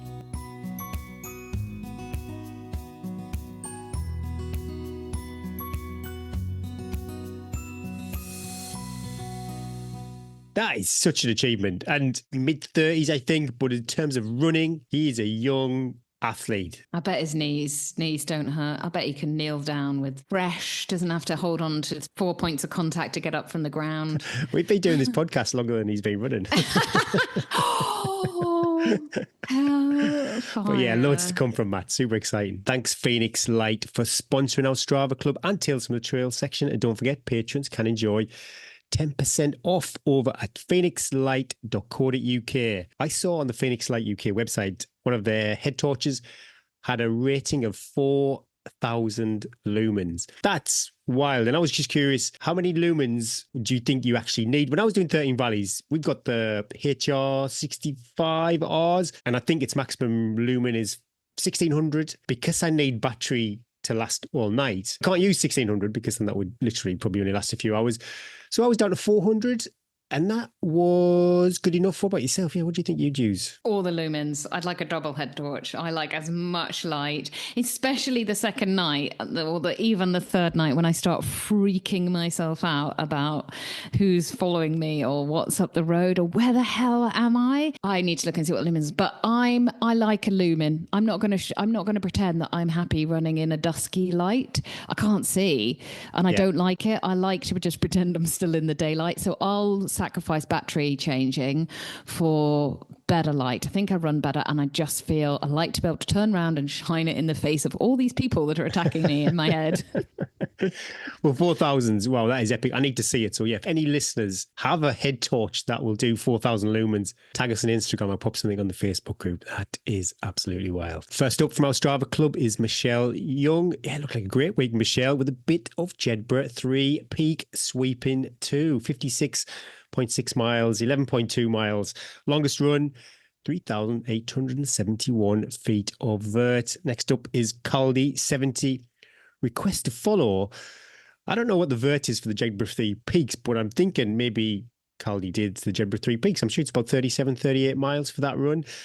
Super curious. Let me know. 59.6 miles for the week. Longest run of 37.8 with, 5,085 feet of vert. Last up, another request to follow. David Hanna, 26.1 long run and 12,146 Oh, I feet wonder, of was it the vert. Snowdonia Marathon? Yeah, but David did 67.3 miles for the week. So, if it was a training race. Oh, okay. So that 26.1 mile had that much amount of climbing in it. 12,000 for the week, 26 longest run, and 67.3 total mileage. So, you're he up to could have done it David. as what's he up to? Because it could be a training run, but if that was an A race, I probably wouldn't have done 67 for the week. We've got a few heavy flexes. First up is Chris Kelly. I shared a mile or two with Chris Kelly on the Lakeland 100, and he is smoking fast. And he was first over at Albi, the 24-hour race there. Total distance of 273.3 kilometers. I just thought it was is it serendipity with this week's guest? I thought. Yeah. To be confirmed, though, officially. But either way, wow, 273k. Awesome. Next up is Ben Notley, Cancer Research, Green Sands Way 100. That's a new FKT for Ben. Heavy flex. And Ben's got a YouTube channel. So if you'd like to follow along, pop over to YouTube. I think you just search Ben Notley. He will pop up. And also, anybody who did the I loved seeing the pictures over the weekend. We've had friends and former guests of the show. And I keep saying it. I do really need to sign up for a navigation course. Lisa wants to do one too. So it was supposed to be for her birthday. That's past now. So maybe Christmas. I'll keep saying it on the podcast because then I kind of feel like I've got to do it. I'll keep myself accountable. I just need to get signed up. But kudos to all our Strava Club members. And if you'd like to be given the chance of a random shout out, then pop over to Strava, search for Tiered Trails and join our Strava Club. Tales from the Trails. This is an update from our competition winner, our Harrier trail running competition. We thought we'd share it with you because it's such a lovely story. Dear Eddie and Gary, thank you so much for choosing my photo. I feel honoured. You asked my doggy story. Of course we did. No offence, Emily. We wanted the doggy story. Iger is the name of the dog in Wheels, and Poppy is the little white fluffy one. Oh my gosh, Iger. It's a big name for a wee pup. Iger joined our family 12 years ago. He was a 6-month-old, very sweet puppy when we first met. I was just working my first year as a vet, and Iger was admitted in the hospital because of a spinal fracture. His previous owner accidentally fell over him. Oh my gosh. His chance to make a full recovery was small, and his previous owner didn't have the time to help him with his recovery. So I told my husband we could nurse him at home to give him a chance to recover. He, of course, never left our home. Iger improved slowly and regained the ability to walk, but his pelvic legs remained a little bit weak. The wheels are only necessary for bigger walks, and he loves racing around in them. He is also passionate about cheese, shares your love for Baby Bells, cuddles in the bed, and sunbathing. As he loves playing with other dogs, we adopted Poppet 6 years ago for a little friend at home. I will attach some more photos from Iger to this email. Thank you again for choosing the photo. I'm thinking about a new waterproof jacket. Not sure if I'll go for the red or the light blue one. Red. Ooh, light blue. Think about Instagram. I love your podcast, and you've definitely inspired me to do these longer runs. I ran my first couple of 50Ks this year and have my first 50-mile race in a couple of weeks, Wendover Woods. Yes, good luck. Also, my husband, who isn't too passionate about running. Right, okay. Oh, hang on a second. She turns it round, loves your podcast, and is now joining me more regularly. Hey. Oh my God. Hey, all the best, Emily and Igor and Poppet. Oh, we'll pop, if that's all right, we'll check with Emily, but we'll pop the photos of them over on Facebook because Emily, you're delicious, but Igor and Poppet, you're even more delicious as well. Let us know what jacket you go for. Hopefully it arrives in time for Wendover Woods 50, but hopefully you won't need it because it'll be a beautiful, balmy, lovely autumnal day. Hot reviews. We may have read this one before, but fear of not reading it out at all, I'd rather read it twice. And it's sensational. It could be read every week, in my opinion. Open the show. Keeping it real. Finally found out how to review without messaging Gary. Need a cuppa now. Lol, after listening to the lovely conversation with Lawrence and then today listening to Gary share his 13 Valleys adventure, had to say there are many strengths in the podcast, but keeping it real shines out. Listening to Lawrence and the flow of questions made it a conversation with a very interesting, very inspiring person, regardless of what their day job might be. Lawrence was lovely and recounted his journey with honesty and openness. Total respect. Again, today's listen reflected that too. No posh audio, made me laugh out loud. Just two great people having a conversation and sharing the heavy flex days of family life and all that brings and often interrupts with fitting in training, planning and preparation for races. Love the expert chitter chats. And where else can you go from Freddos to the contents of a Ziploc bag with tales of vomiting in between? Simply a great show. And I do instruct, direct anybody who will listen to the podcast and share the value for money with Patreon perks. Serious trail running information and mainly the comedy value for money is right there. Thank you for doing what you do and definitely keeping it real. 2 smiley face emojis and a double kiss.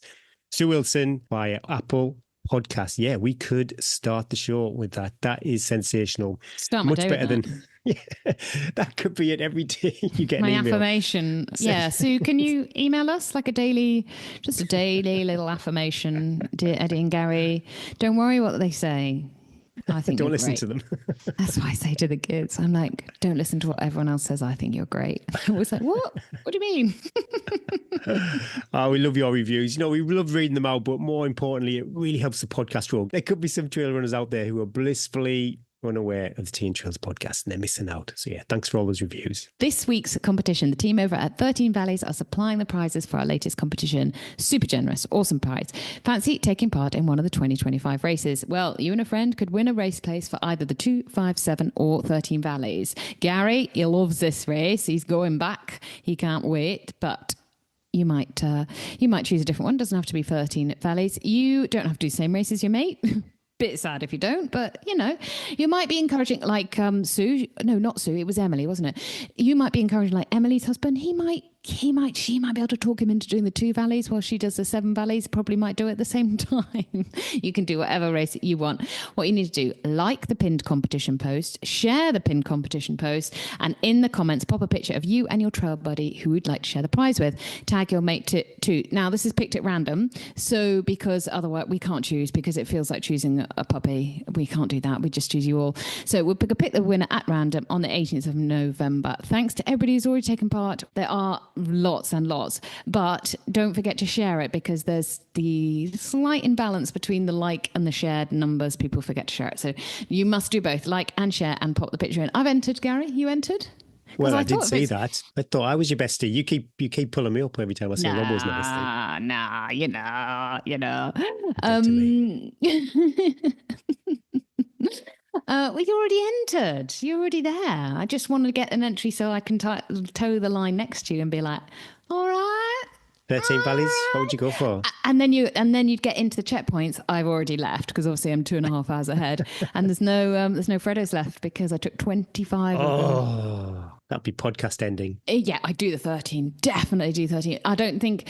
Well, it could play into my hands next year. All dependent, isn't it, on the race schedule? But you've talked very highly about it. Kudos to you all, and thanks to 13 Valleys for supporting our competition.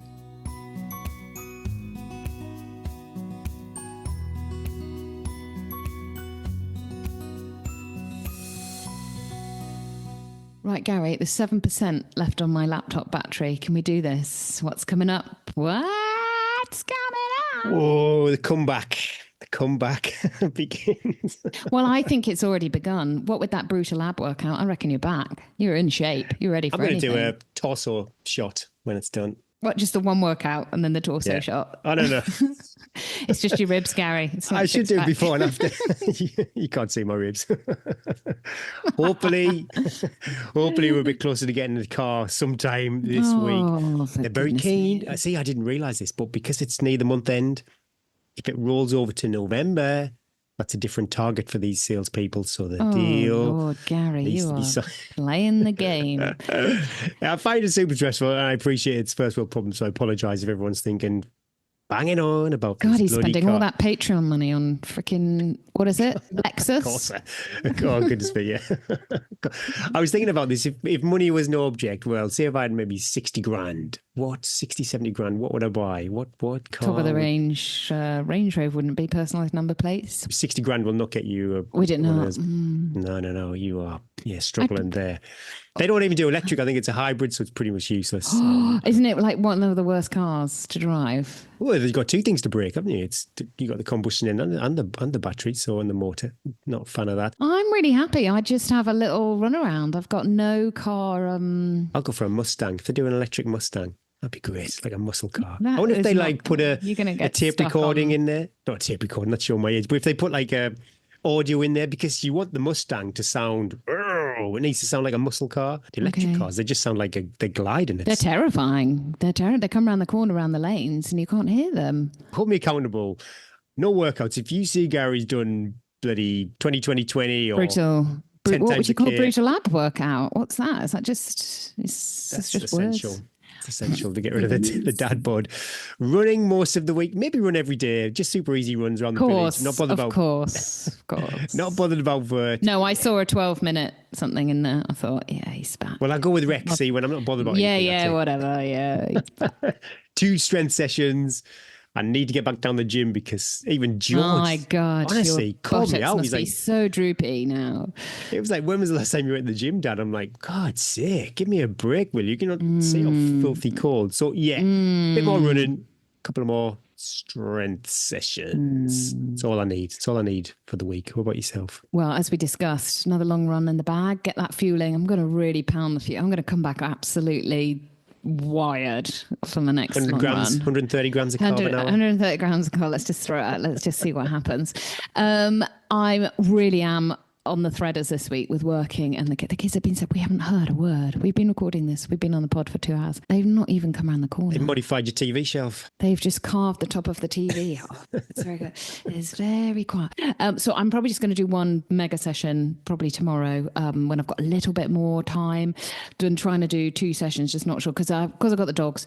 Every morning run has to be with the dogs. Can't do a session with the Paw Patrol because, as I've talked before, one is up for it, one's not, and then I just end up. Today I went absolutely flying because they changed the pace suddenly. One goes off in one direction, so I'm not going to try. So I'm probably just going to do one treadmill session tomorrow, and I need to sort out. I have got boxes and boxes of so much stuff. Sometimes it can feel a bit overwhelming, that to-do list. So I'm not bothered about the stuff in the house that still needs to impact. I'm going to go out to the garage and sort those boxes out and actually sort that out because it's messing with me because I want to find I loaded up my backpack on Saturday because I think one of the biggest things when you do these longest things is how much weight you have to carry. Yeah. So I need to start doing that again. So I just loaded up with anything I could find. So it's just full of like any head torch, all my waterproofs for like 4 pairs of gloves, but I just want to sort it out. So it's actually what I'm gonna use and build my gym. So I've got my weights, I've got a little space, and That's exciting. but so everything's here now. So I can do my weights, but so I've got a trap bar, so I could do a deadlift, but I haven't. The squat rack needs to be built, and I've been banned, and the children have been banned too because some of it is quite heavy, and it's not just an Allen key and a power drill. But I was told the gym was low priority, Gary. So that was a tough pill to swallow, the right pill, but also a tough pill when I was told when everything else is built, your squat rack I don't will like be somebody built. telling me what my priorities are. Yeah, how do you think that made me feel, huh? Yeah, low priority. I'll be the give judge of you- that. And I'd love to go, I'll give you low priority, I'll go out and I'll build this, but I am only too well if I try. It'll be put on backwards and it'll be broken, so I can't even do that. So I just have to go, okay, well, whenever you're ready, darling, I would love my squat rack. But I have got the bars and stuff, so I can do a sort of makeshift. It's not a makeshift, I'm so lucky. And because it's half term, I have my little gym buddies all out. Got your helpers, yeah. It is the cutest thing of of the age range of the different dumbbell variation, and also the absolute lack of, they're also keen, they come out and they probably last 2 minutes and then they're like, Yeah. let's play table tennis. Attention span's short, isn't it? Brutal ab workout, table tennis. So let's finish on a high. While everyone can still hear the sound. They're still alive. Sugar high. Thanks for tuning in, and thank you so much for sticking with us to the bitter end. Please share this episode, pop over to YouTube and subscribe. It helps loads. That's how we grow and keep showing up week after week after week. Thanks to Precision Fuel and Hydration, Phoenix Light UK, X Miles, Beta Run, and Protein Rebel for sponsoring this week's show. Remember those new customer discount codes, T15 for Protein Rebel and T24 for Precision Fuel and Hydration. Thanks to all our partners and patrons too. We couldn't do this without you and your ongoing support. Let the trail rise up to meet you. Wind be always on your back. Be kind to your future self. Breathe and believe. Progress, not perfection. My name is Eddie Sutton. Oh, my name is... You're Gary. That's who you are. My name is Gary Thwaites. He was so bored, he tuned out. You know what I was thinking about?